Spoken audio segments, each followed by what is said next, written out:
challenge. So kind of tell me what happened and maybe some of the decisions you made and the pros and cons of those decisions. So one of the things that, one of the effects of that is they were trying to change everything at once.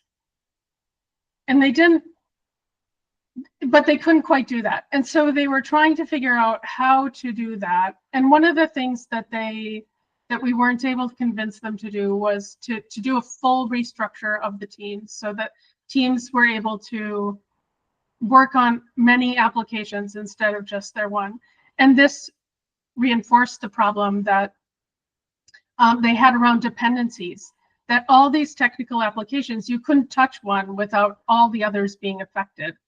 And so it was hard for any one team to move forward, even in the new structure, without dependencies across all the other teams. And so navigating that. So that was, on the other hand, they didn't upset the entire apple cart by reshuffling everybody all at once. They had these people with, they had people with expertise on all the teams. So there's a trade-off there.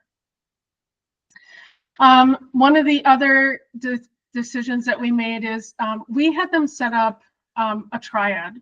So we had their product owners, their IT architect, and their key business representatives meeting on a regular basis in order to understand the backlog. What are the holistic priorities for your team, for your application? And then how do you balance those? So the product owner has ultimate authority. We were able to get that, but that they, like I said, you have to have that holistic product view. You can't know it all yourself.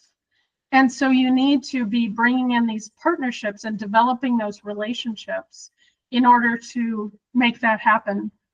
And whether you have it more formally or less formally, depending on your relationships, like that's okay. So one of the groups, they met every week for 30 minutes and had conversations about it. The other ones, they didn't need that. They already had a lot of those relationships. They were having, chat sessions all the time in the background, so they didn't need that level of formality.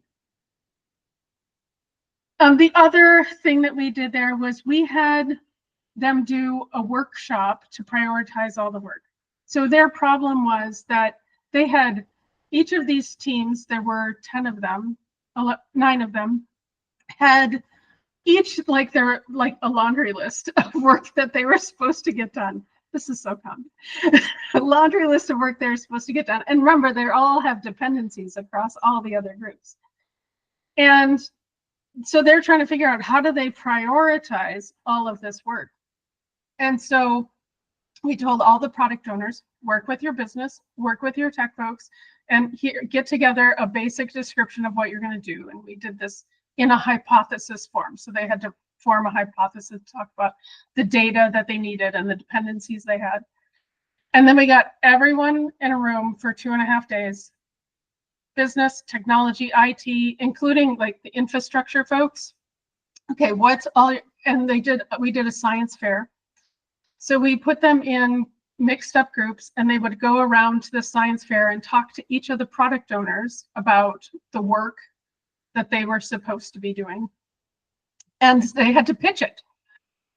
They had to pitch their work and convince everybody else that it was like either the most or the least important work that needed to be done. And this was a huge success, although there are things that would change about the implementation piece of it. It was incredibly successful.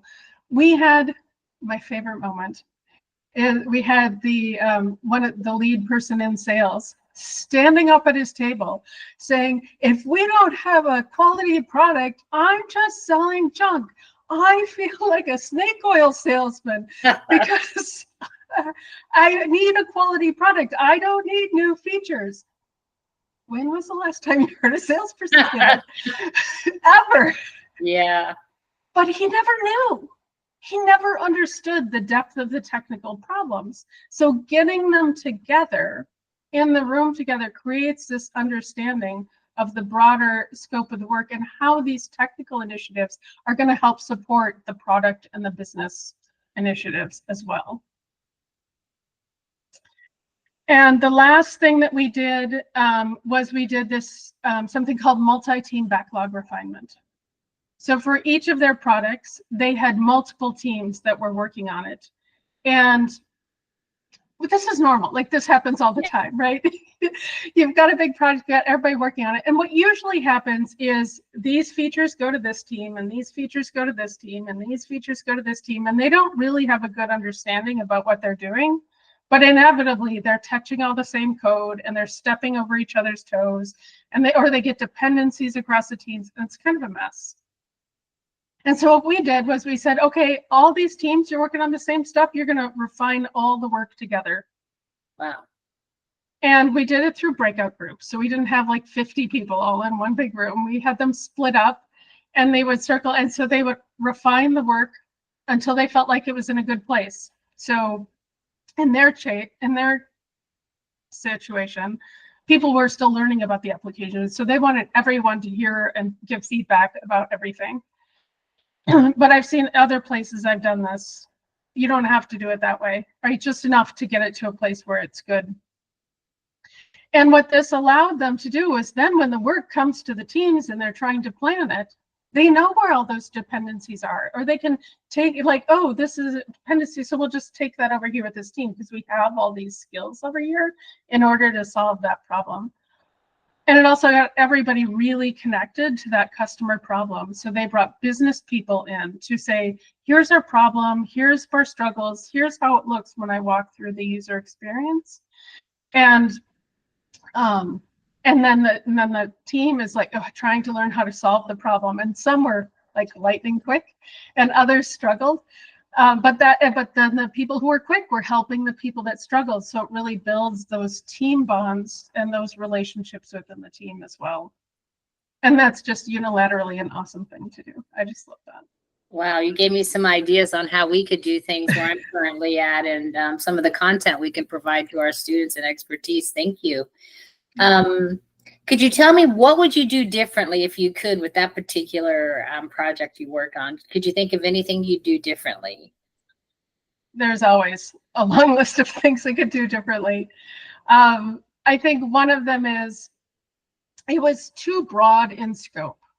Like, we didn't just take a few teams and get them everything they needed and get them to a great place or a really good place and then move on.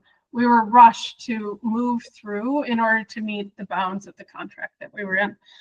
But and in my position, I come in to help solve problems. I see this a lot.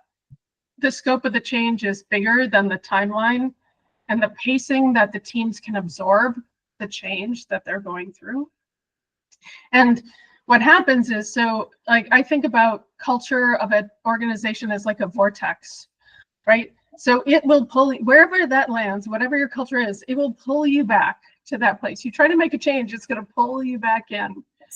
And so you have to make small changes, and you have to make them and figure out how to make it stick, right? Because that vortex is going to keep trying to pull you back down. So you have to really work hard to pull out of that vortex and figure out how to do that effectively. And if you move too fast, which we all want to do, you end up getting pulled back in, and people get frustrated. We did not set up communities of practice right away. We ended up doing that really late in the process, which ended up we started for the product owners, but we didn't start it for other people, like on the technical side.